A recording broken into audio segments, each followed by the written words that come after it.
ஒரு சிறிய கேரேஜ் அங்கிருந்து தான் உலகத்தை மாற்றிய ஒரு பெரிய நிறுவனம் உருவானது. 1976இல் ஸ்டீவ் ஜாப்ஸ் மற்றும் ஸ்டீவ் வாஸ்னியாக் என்ற இரண்டு நண்பர்கள் பெரிய பணமோ பெரிய ஆஃபீஸோ இல்லாமல் ஒரு சாதாரண கேரேஜில் ஆப்பிளை தொடங்கினார்கள். அவர்களுடைய ஒரு கனவு மட்டும், கணினியை எல்லாருக்கும் எளிதாக பயன்படுத்தக்கூடியதாக மாற்ற வேண்டும். சில வருடங்களில் ஆப்பிள் வேகமாக வளர ஆரம்பித்தது. நிறுவனம் பெரிய வெற்றியை அடைந்தது. ஆனால் வாழ்க்கை எப்போதும் ஒரே மாதிரி இருக்காது.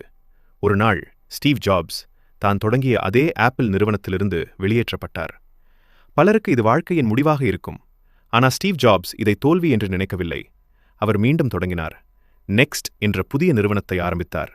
அதோடு பிக்சார் என்ற அனிமேஷன் நிறுவனத்தை உலக புகழ்பெற்ற நிறுவனமாக மாற்றினார். சில வருடங்கள் கழித்து ஆப்பிள் நிறுவனம் சிரமத்தில் இருந்தது. அப்போது அவர்கள் மீண்டும் ஸ்டீவ் ஜாப்ஸை அழைத்தார்கள்.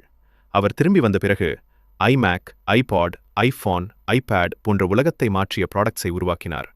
இன்று ஆப்பிள் உலகின் மிக மதிப்பதிப்புள்ள மற்றும் சக்தி வாய்ந்த நிறுவனங்களில் ஒன்றாக இருக்கிறது. இந்த கதையின் உண்மை என்ன தெரியுமா? தோல்வி என்றால் முடிவு இல்லை. சில நேரங்களில் அதுதான் உங்கள் வாழ்க்கையின் மிகப்பெரிய வெற்றிக்கான ஆரம்பம். Think different.